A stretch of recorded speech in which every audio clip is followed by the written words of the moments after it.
Hello everyone and welcome back to another episode of Dare to Care.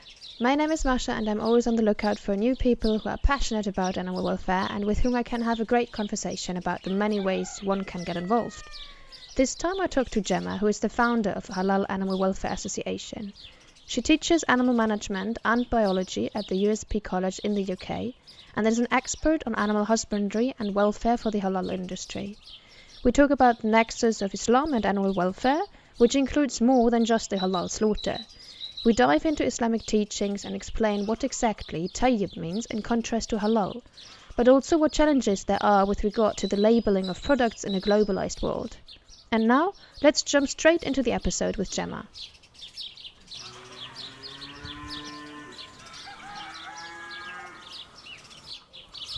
Hello everyone and welcome back to another episode of the Dare to Care podcast. Today I have Gemma with me and I'm really super happy to talk to you about today's topic because, as I told you already, I believe that this is kind of, at least in Germany, often a very one-sided public discussion on the subject. So today we will be talking about animal welfare in and around Islam. So welcome. Thank you. It's nice to be on here today and be able to share some of my knowledge and viewpoints with all of you. I already mentioned your name, but maybe you can introduce yourself, and also you have an organization, like an association, which I think is also really amazing. Yeah, so I am the founder of the Halal Animal Welfare Association, or Halal for short. I have been practicing Islam for just over 10 years now. And I've dedicated the past 8 years to studying animal science and welfare.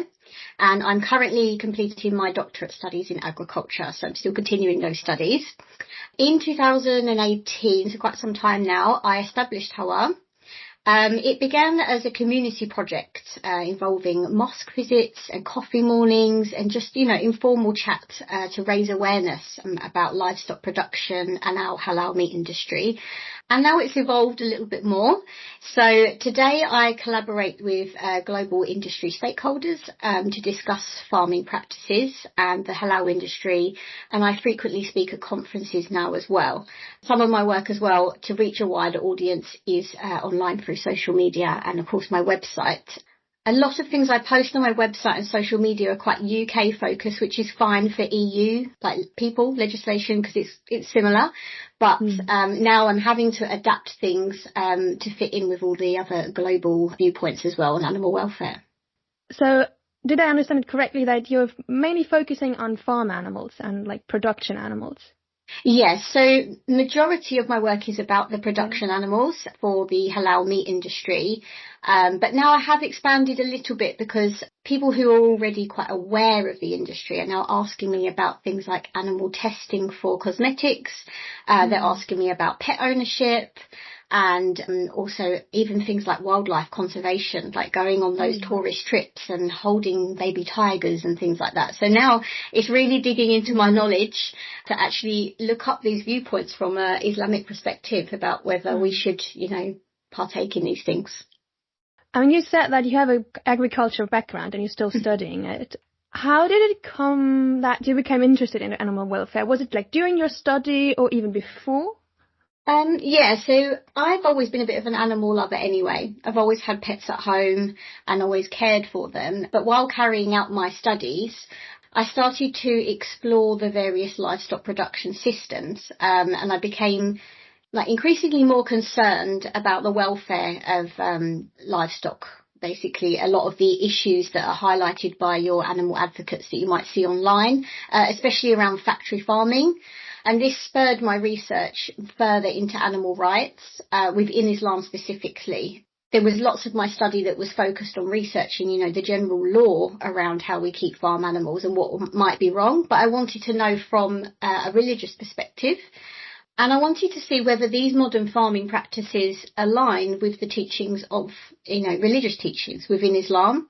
So now my research and talks, they not only look at animal welfare practices in the livestock farming, but that's where I start to now speak about the wildlife conservation as well and that halal tourism. So it's just, I think the more I've learnt about animals, how they're treated in society, what we use them for, that's where I've learnt more and more about animal welfare and wanted to relate that to a religious perspective as well.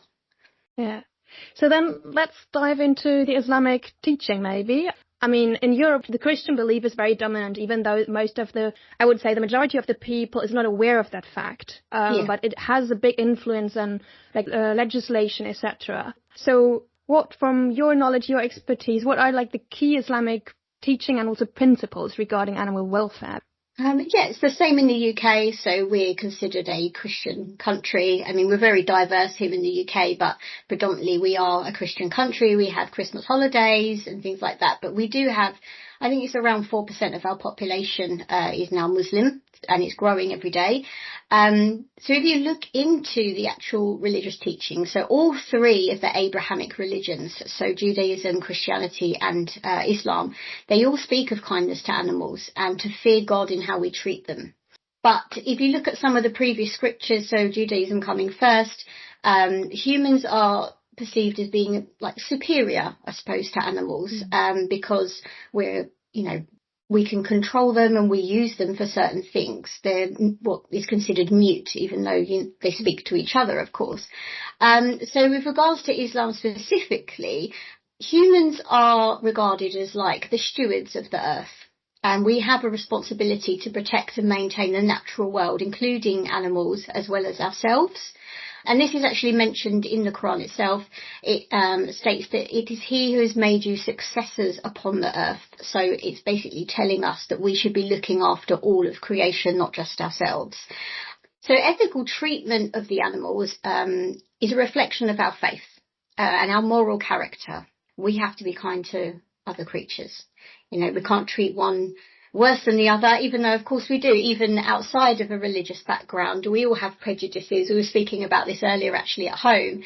You might see a squirrel in the garden. You think, oh, how cute, let me give it some nuts. But if you saw a rat, you'd scream and run away. So the Prophet Muhammad, peace be upon him, emphasised that mistreatment of animals is a serious offence. Okay, and like kindness towards them is rewarded. There's specific quotes that I'll explain a little bit more in a while, but he basically said a good deed done to an animal is as good as a good deed done to a human. Okay, whereas an act of cruelty to an animal is as bad as an act of cruelty to a human. So that's something that we should consider no matter what use we have for animals, basically. So, yeah.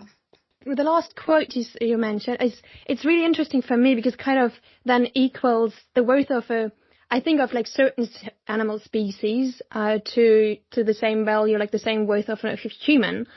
I also believe that those texts, when they were written or like when they were written down, it's also like the historical context. So it depends maybe on the time also what kind of species you give how much value or worth. That also changes.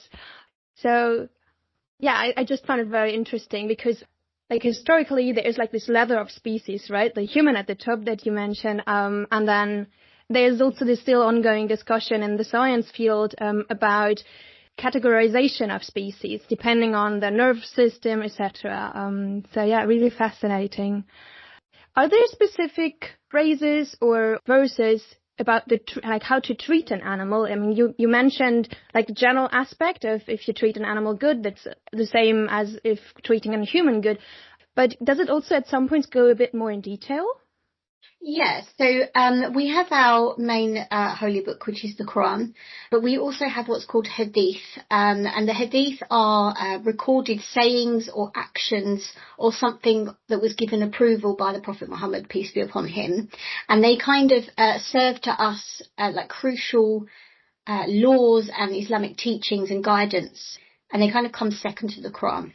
So you have different levels of these. So some hadith are authentic and they have like a really a higher status, and then you have some other hadith that maybe it was recorded but they're not quite sure how authentic, and it's a little bit of a weaker hadith. So it's not to say that it's wrong, it's just if you can find a hadith which is more authentic, then you would choose that guidance instead. So they literally give us guidance on anything. So aspects of life, how to worship, social conduct, legal principles. So they're quite in depth with all aspects of how we live our life. And we also have something called the Sunnah, which is mirroring or basing your actions on what the Prophet, peace be upon him like he did personally. So you may see Muslims wearing certain items of clothing, especially the men, and it's sunnah to wear that, or it could be sunnah to eat a certain food and conduct yourself a certain way, because we want to be as much like the Prophet, peace be upon him, because he was, to us, the perfect human, basically. So if we look at the Quran, there are quite a few verses. So one being, there is no creature on the earth or a bird that flies its wings, except that they are like communities like you, and we have not neglected a thing, then unto their Lord they will be gathered. So basically this is saying to us that animals are communities like us. They deserve care and respect. Just because we don't understand them, they have their own languages, they have their own social conduct, families, they are communities, exactly the same as us. And then there is a longer verse about the cattle. So he has created them for you, and in them you will find warmth and various benefits, and you can eat. So that's highlighting that we are allowed to eat meat. And also it says that for them, in them, for you is their beauty, when you bring them in the evening and when you send them out to pasture. And they carry your loads to the land that you have not reached, except with difficulty by yourself. So it's highlighting as well that we can use them for carrying loads and a little bit of workload, but not too much. Don't make them suffer from your workload. And it basically highlights the benefits and the beauty of animals, and that necessity to treat them well, because they are like partners to us, I guess, having animals to help you. And then we have a few from the Hadith as well that highlight the seriousness of treating animals quite badly. So one of them it's from Sahih Bukhari. So Sahih means like a more authentic Hadith. And it says, a woman was punished in hell because of a cat which she confined until it died, and she did not give it food or water, and she did not set it free to feed from the vermin or the insects of the earth. And another one, it is a great sin for man to imprison those animals in his power. So these hadith underscore that sinfulness of imprisoning and mistreating animals. That last quote it's been quite profound in my work, because when I was researching into factory farming, of course, when you look at factory farm chickens, for example, a lot of them never go outside. They're in huge sheds, packed in large stocking sensities. So I'm like, okay, is that not a prison?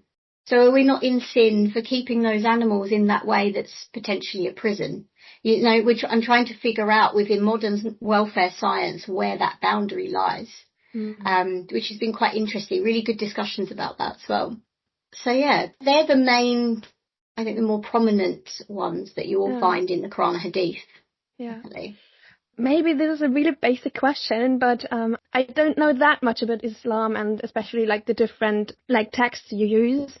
About the Hadith, how old are they? Are they like still ones that are written nowadays? What about this? No, they're from the Prophet's time. So they'll be from his lifetime, where there's been accounts. It could be his companions, so the more authentic ones will be his companions who were with him day in, day out, who have written things that he did or he said, or he may have got a revelation and saw one of his companions doing something, so he said, we shouldn't do this, we should do this way. That's where they come from.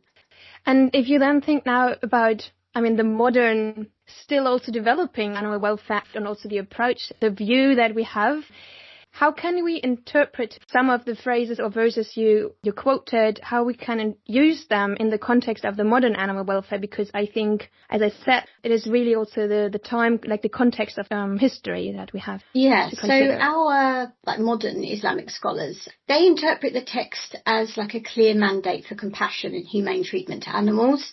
So they do emphasize that these principles are timeless. So they are applicable to our modern world.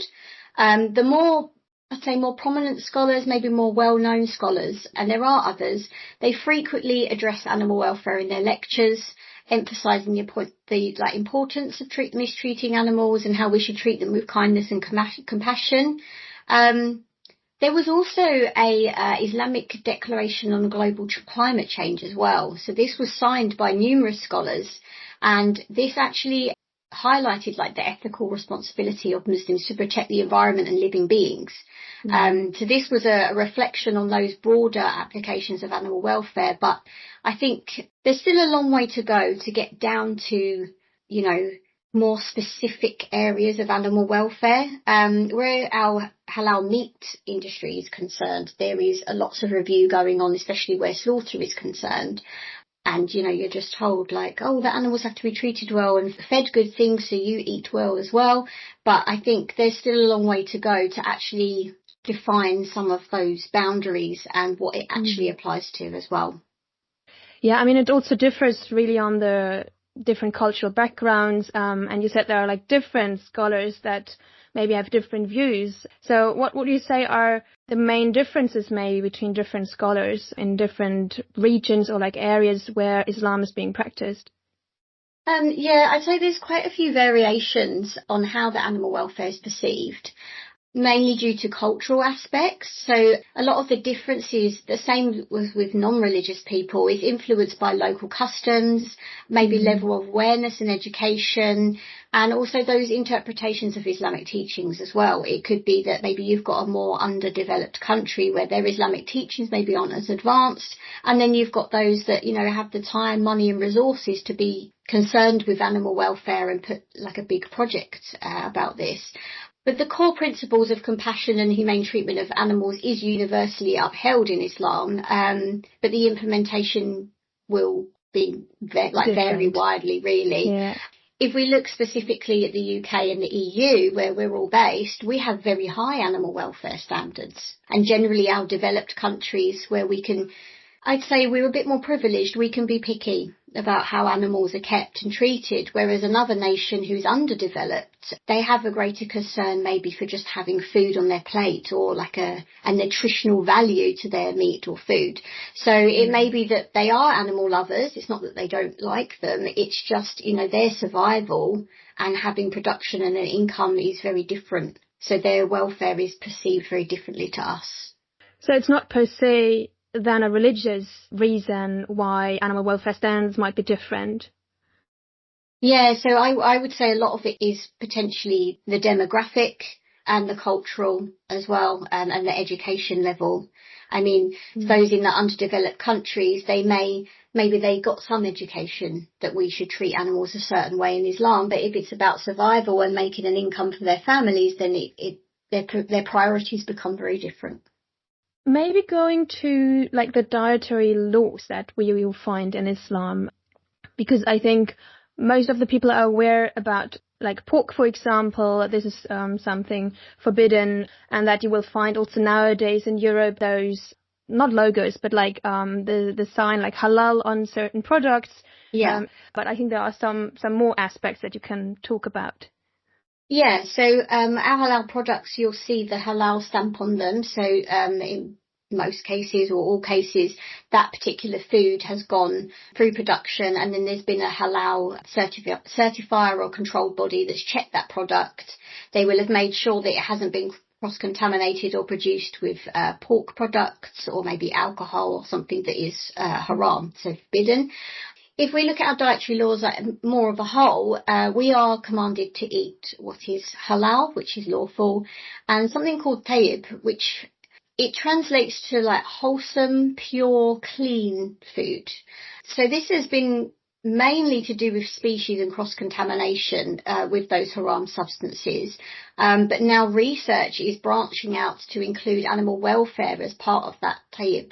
So now we are looking at how the animals have been reared, looking at if they're in a good condition and focusing on their food. So if they've eaten halal and this pure, clean food, then when it passes down the chain to us, we're getting a better quality, a more nutritious product, and the animals had a better life. The same with things like antibiotic use. In the EU and the UK, we have many regulations and bans on this routine antibiotic use because of antibiotic resistance. Some countries don't. So it's this idea of the animal, of course, having this good life, this like emotionally and physical free life, but also what have they eaten, what have they been given, what's in their bloodstream and in their muscles, which then feeds down to our supply chain. And then of course, we've got halal slaughter as well. There's always a massive focus on how halal slaughter is carried out. So the principles of halal slaughter, it emphasises the minimal animal suffering. So scholars will uphold the process must be swift and painless, with animals treated gently before and during the slaughter process, which does align with the modern humane slaughter practices. And the scholars will often get involved with those standards of what is and isn't allowed. But then this is where we have a lot of debate over the use of stun and non-stun. But there are set things that should happen to the animals. So the animals aren't allowed to see each other being slaughtered because it causes distress. And it has to be a very sharp knife and one cut. So nothing that is going to cause them too much pain. It needs to be a quick process. But this kind of area is where my work with halal comes in, because at present, the halal products are monitored mainly from slaughter onwards. We have some standards for the livestock feed, but the halal certification doesn't include the farm. So they don't go onto farms. And these kind of standards are left to the agricultural policy of the country itself. Or maybe some small enterprises have set up their own halal and tayyib farms because they want to make sure the process is, 100%. I think we're quite lucky in the EU and the UK. We have a lot of those, the welfare assurance schemes. So in the UK, we have Red Tractor. I think Soil Association for the organic standards is, quite wide across Europe, and the European Leaf Mark. So because we have those already on the farm, it may be that halal consumers in the UK and EU aren't too concerned with the ethics because they have a choice through labelling and they can see what's being done. Whereas other countries, their agricultural policy is completely different. So that's where my work with halal comes in, to try and just improve those farm standards and try and include that in the supply chain, not just looking at animal welfare from the slaughter onwards as well. I got to know only a few years ago that, for example, in Judaism, there are certain holidays where also the animals have to be fed differently, because also their intake again has then an influence on the milk, and then during that certain period of time, Jews are not allowed to eat a certain kinds of animal products, or in general food. I was wondering if something similar is also if you find this in Islam, that there are only for dietary changes for animals, for farm animals, regarding certain holidays.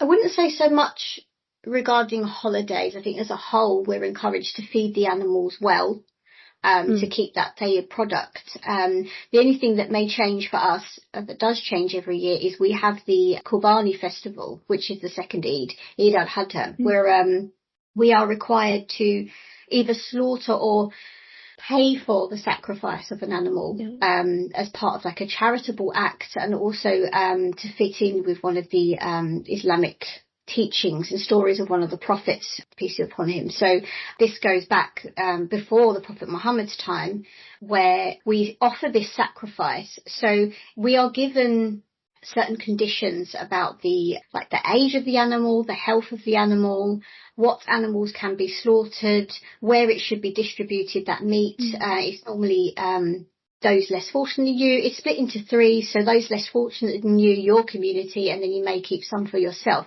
It depends, again, on that demographic of where you are. I mean, I had no need for myself to have any form of charitable meat, but I will give money or send the money for a sacrifice to a poorer country, to allow villagers or those less fortunate than myself to actually have meat for a change. So that's where things will be very strict and very different, because the slaughter of that animal has to be done straight after that Eid prayer. There's a very small time space between that. And we can't use animals that have been slaughtered before that time. And also, I think people get concerned with the welfare of the animals because suddenly everybody wants a certain meat and everybody needs all this meat slaughtered at once, which may, overtake the usual supply and demand, and having to facilitate it in that short space of time as well.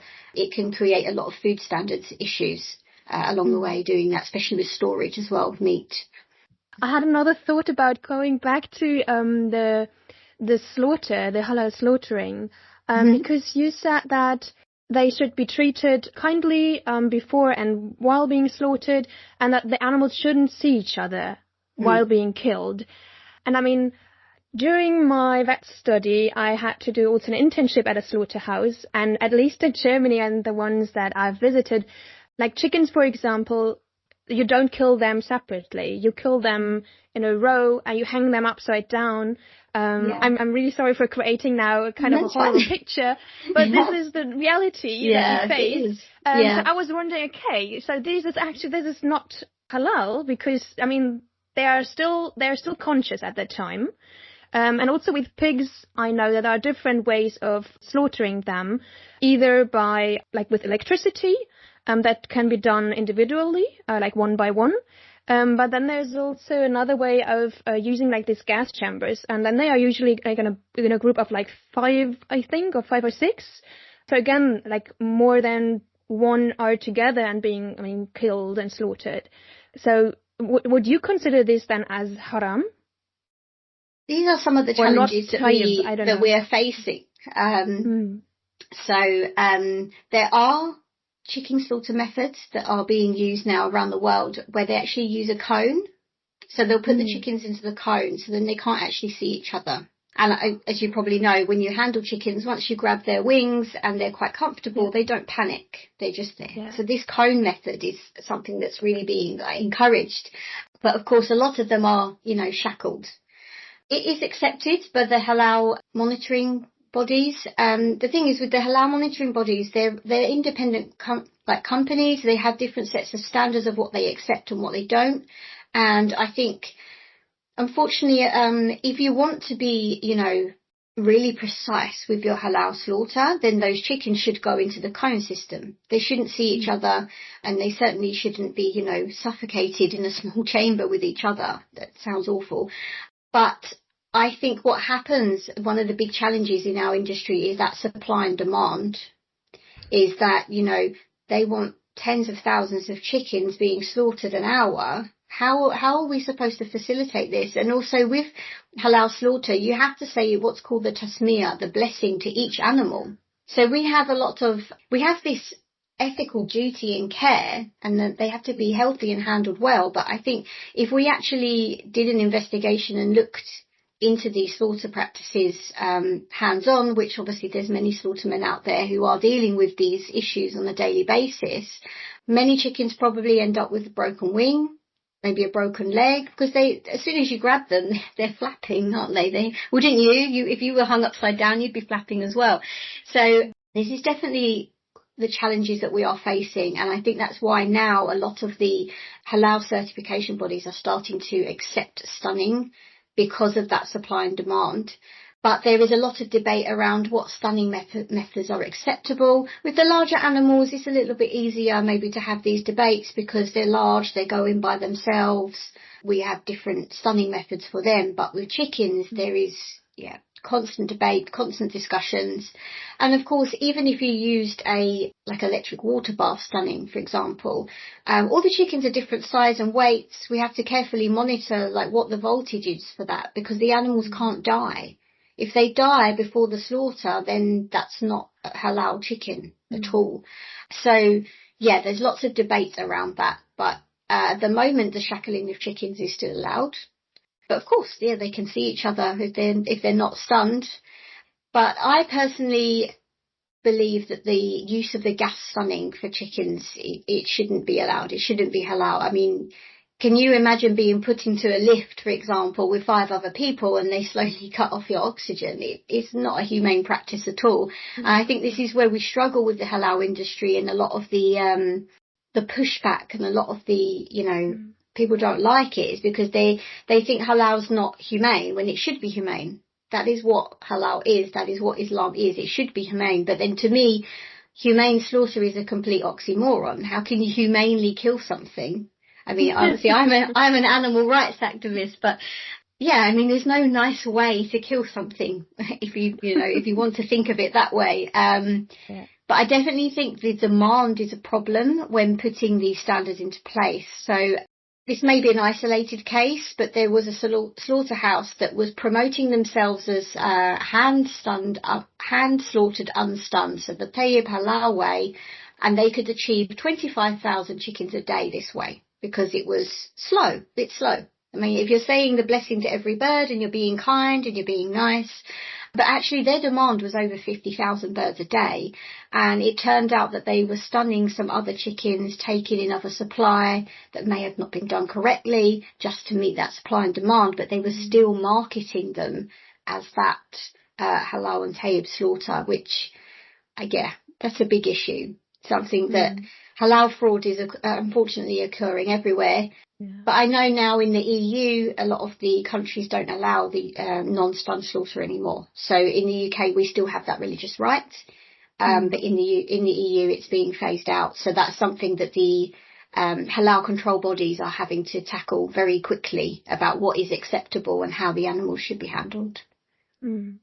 Yeah, because I know in Germany, like every year during certain Islamic holidays, that's there are exceptions. Yeah. You have to apply for it, etc. But every year you will find discussions about this, because then again, people start to think about it or discuss it in public, and the awareness but also the education is sometimes then missing. So having an in-depth and also an informed discussion is then also another challenge here. Yeah, I think, it's sad because I think we, as the halal industry may have good intentions with regards to the treatment of the animals and the slaughtering, but at the end of the day, there's political pressure as well. And we live here, so we have to, abide by the law of the land, unfortunately. But we can do the best that we can. I think with any religion, a lot of it is your intention. So if you're trying your best to make sure the animal has a good life and is slaughtered well, then it should be accepted. But I think it astounds me sometimes that we've had this, we've had a halal industry since, maybe even as early as the 60s, 70s, and we still debate halal slaughter. We're still amending those standards for this halal slaughter. And I'm sitting here what about the farm? Why is nobody ever put in the farm? Why is this not in here? And then I think, wow, we're still stuck here. It's just, and it's an ever growing industry. It's getting more and more valuable, more and more people. And it just, it's ever evolving. Yeah. So maybe then talking about your association, because I think that's a good way to go into that. You said there are sometimes misconceptions or challenges within the community. So what are you doing just locally or regionally in the UK, promoting animal welfare within that community? Okay, so for my association, at the moment, I'm only aware of Hawa being somebody that's promoting the on-farm welfare. And I'm hoping that in the future I can expand this to other countries and make partnerships maybe with other advocates to specifically target the halal industry. But there are Muslims that are starting to personally fix the issues. They're setting up these small-scale organic tayyib halal farms because they feel that the commercial halal industry isn't right anymore. But of course they do face their own challenges once that supply and demand comes in. But then we do actually have one, I'm trying to think now what their name was, but we do have one halal certification body that actually doesn't certify halal meat anymore. Because they don't agree with factory farming practices in the commercial industry. So that's quite interesting that there's now this pushback. So I'm working with those small-scale farms and companies and also those certifiers as well to kind of expand the association and this initiative and get it going. But I mean, within the community, I have a lot of misconceptions that I have to address and resistance. So I try and address those through education. This is with Muslims and non-Muslims, through education, community engagement, and highlighting those Islamic teachings. A lot of it's done through social media because I can reach people as quickly and fast as possible, a wide reach. So Hawa has an Instagram, a Facebook, a TikTok, and a website. And then when time and funding permits, I hope to carry out more workshops and discussions at mosques, community centres and raise awareness. But also Hawa is a member of the Halal Food Information Centre, which is a UK initiative at the moment being run and supported by other halal certifiers and government department as well. And they publish news, current news about the halal industry. So they'll publish all the trade, the volumes of slaughter, what's going on, any questions that have come through, addressing the press, or questions to do with Kobani, for example. But there are a lot of differences. So with non-Muslims, they may prioritise the general welfare standards of the animals that they eat, whereas Muslims will focus on ensuring that we align to those halal religious requirements. So a lot of halal consumers are mostly concerned with the slaughter method rather than the production. However, both Muslims and non-Muslims are increasingly becoming more concerned with the ethical treatments. So I think it is important to have that unified education going on and that outreach as well, to address misconceptions. But yeah, I think it's mainly online is the easiest way for me to build my association and raise that awareness, and just have a bit more of an open door with the community, as well as doing those seminars as well. And also I hope this year to be a bit more involved in interfaith as well, interfaith events. There are some that go on in the community. Especially here in the UK, because we're so diverse, we do have a lot of interfaith events. So it would be quite nice to get involved in those and other animal welfare organisations as well. Do you know of other animal welfare, Islamic organisations or associations in Europe? I think there's a few, maybe not specifically for animal welfare, but there are other. I've come across their websites, small organisations that will promote environmental sustainability, which includes animals. So there are a few that are more to do with global climate change, being sustainable, and being healthy, focusing on that tayyib. So I hope maybe this year to collaborate with them a bit more to spread the word of halal and also incorporate some of their work as well, because it's all tied in with each other. Especially through my agriculture studies, I'm learning more and more about how we need to preserve the soil and how animals help with that, and then also our health and our waste production. And it's basically One Health. You probably hear the UN all the time talking about One Health. Yeah, that's exactly what it is. It is One Health, and I think everybody, Muslim or not, has a responsibility for it. So yeah, I'm hoping to reach out to these organisations and get that animal side over as well. Yeah, One Health is, and on the one hand side, it's quite a buzzword. Yeah, it is. But actually, professional wise, I'm dealing with One Health quite a lot as well. And I found the concept of One Welfare also very interesting. Yeah. It's even younger than One Health, but also super fascinating. Yeah.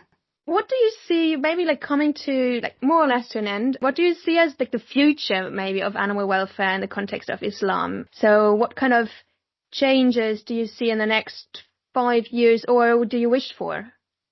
I think there's definitely going to be an increase in awareness in animal welfare and livestock production issues especially, and having an integration of those ethical treatment into the standards, although most likely to be a written guidance rather than a formal standard, really, because when the understanding deepens about these issues and about animal welfare and how it links to the industry, I think it will have more of a stronger emphasis and align with our modern practices, because consumers and the community are going to become more aware. So in any form of halal production is going to have to start focusing on this and including it in their production. But I think, it's definitely going to increase in awareness in the community. I think the problem is once you start trying to put things into those halal standards and into production, it will fall, like I said, to that guidance, unfortunately, because a lot of these issues fall at policy level. So they fall at the government agricultural or animal welfare policy level rather than the halal standard. So if you're a non-Muslim country like the UK, our halal industry isn't law. It's a guidance. It's there under our welfare at time of killing guidance on the UK government websites. It's monitored by Food Standards Agency. It's integrated, but it's not a law. So I think within the EU as well, things will be written, but people don't necessarily have to follow them. It will become a case of faith over money, basically, is how I see it. But for me, even just putting that into guidance right now, for me, is a massive step, because then for the future generations, it's there. It's written. Yeah. It can be changed and evolved, whereas at the moment, a lot of animal welfare standards, they're not even there. So I'm hoping in the next 5 years we get that increased awareness and the industry evolves, and we can get some things put into place. So we're talking about here now being both from like European countries, UK, I'm in the EU, but we also have the globalization and also import and export of certain products. So I think this is the same goes with like organic stamps, that we, like as a consumer, it can be challenging then to have like different countries with different guidelines, and then products that are labeled with the same officially. It doesn't matter if it's like halal, organic, vegan.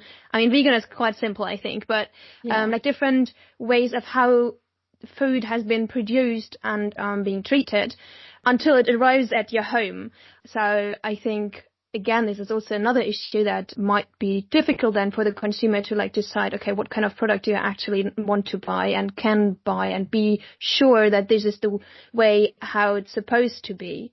Yeah. I mean, if you look at the global scope of the halal industry, there's kind of, I'd say there's 4 or 5 main halal authorities which will have member countries with standards. So you'll have one that's written for Malaysia, one for Indonesia. You'll have GSO, which is like all your Arab states, the UAE, and other members of the Middle East, maybe slightly outside. And then you have the OIC, which has 56 member states.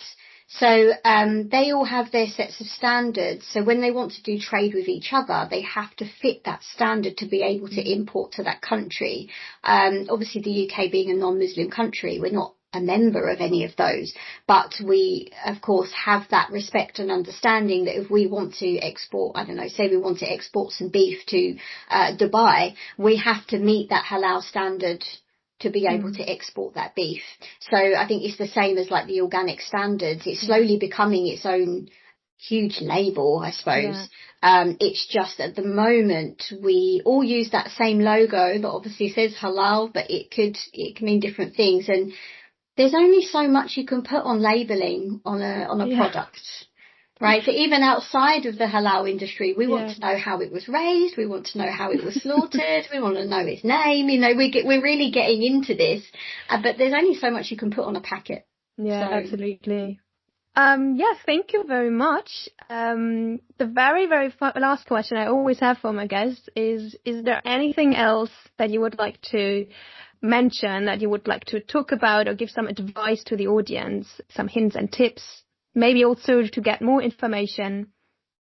I think for your veterinary students or vets that are listening, I have been looking more and more into like the veterinary procedures in Islam. So actually there's various veterinary procedures that they're not allowed, or, you know, there needs to be certain care when doing these. So I had a look at some more of these today just to, you know, get a bit more clarity. So basically we have to make sure that we treat animals for medical reasons to prevent that pain and suffering. So as a like a veterinary professional, it would become your discretion to perform certain things that maybe a Muslim client might request for their animals. So for example, a lot of these things, some of these things aren't allowed in the EU, the UK anymore, but like cosmetic procedures on animals. So procedures that are done solely for aesthetic purposes, such as we see dogs with quite cropped ears, or they've had their tails docked. These are prohibited within Islam because they're causing unnecessary amendment to the animal's natural state. So they're banned in the EU and the UK, but maybe as a vet, you might go and work somewhere else abroad and someone comes in to request some sort of aesthetic procedure. This, if they're a Muslim person or you're in a Muslim country, this shouldn't be allowed. And also, if you're a vet that's dealing with farm animals, routine, like dehorning of cattle, tail docking, beak trimming without necessity, and that proper pain management is discouraged due to the pain and distress it causes.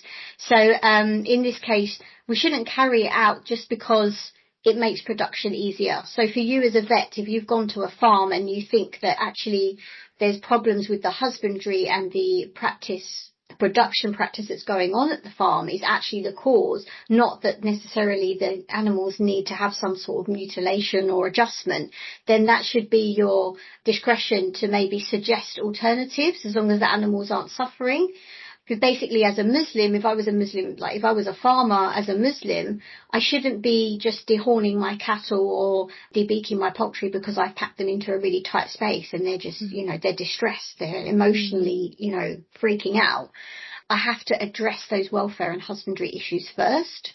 Also, if you're working in a veterinary practice, you'll have the castration and sterilisation of animals, which we do for our pets. Within Islam, this is frowned upon unless it's for a valid medical or welfare reason. It's considered impermissible as it interferes with the natural state of the animal. However, there has been allowances made over time because when we start looking into the medical reasons for this, it's more of a benefit to our pets and their welfare to have them sterilised, or it may create unwanted offspring that you then can't look after, something like that. Okay. And I guess with any other veterinary procedures, just animals being involved in experiments that are not for essential purposes, within an Islamic perspective, this would be frowned upon if it causes any pain or suffering. There's many discussions about what is considered a necessity. So, for example, medicines, it's necessity to have medical experiments, maybe to advance medicines and surgery for our survival, but things like makeup, animal testing, those 3 R's, makeup's not a necessity to us. We don't need it. So we should, as Muslims, seek alternatives like vegan alternatives as well. So just like some things there you may come across. And of course, if your vet's monitoring those slaughterhouses, they need to be, humane. That one cut, the animals can't see each other. Those halal requirements, they should be fulfilling. Yeah, thanks for that input. I think there are now a lot of things that I can think about again, because I had the chance to do an internship in a Muslim country, and that was very eye-opening, and it was really good for me coming from a European country with a study or going to university there, and then having teachers and professors.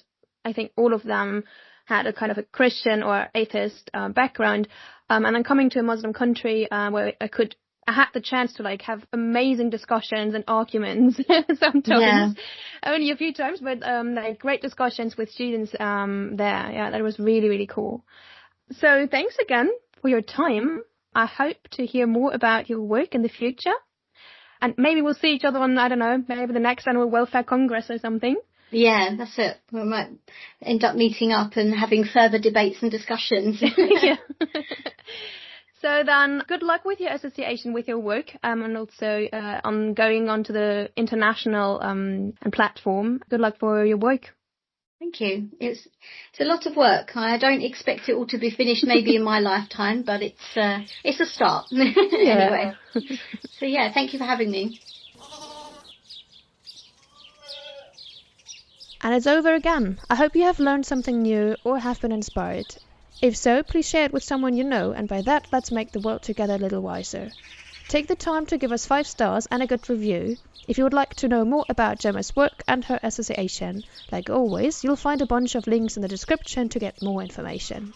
If you have any questions, want to know more about the podcast, or have any other comments, just write an email at podcast.daretocare@gmail.com or DM me on Instagram at daretocare_podcast.